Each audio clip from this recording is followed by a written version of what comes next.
Hi, it's me, Ian, here in Beijing.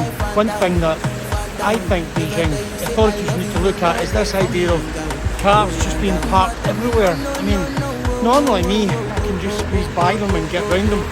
But sometimes, like my mate Bruce, slightly older than me, he gets really frustrated because cars are just parked everywhere.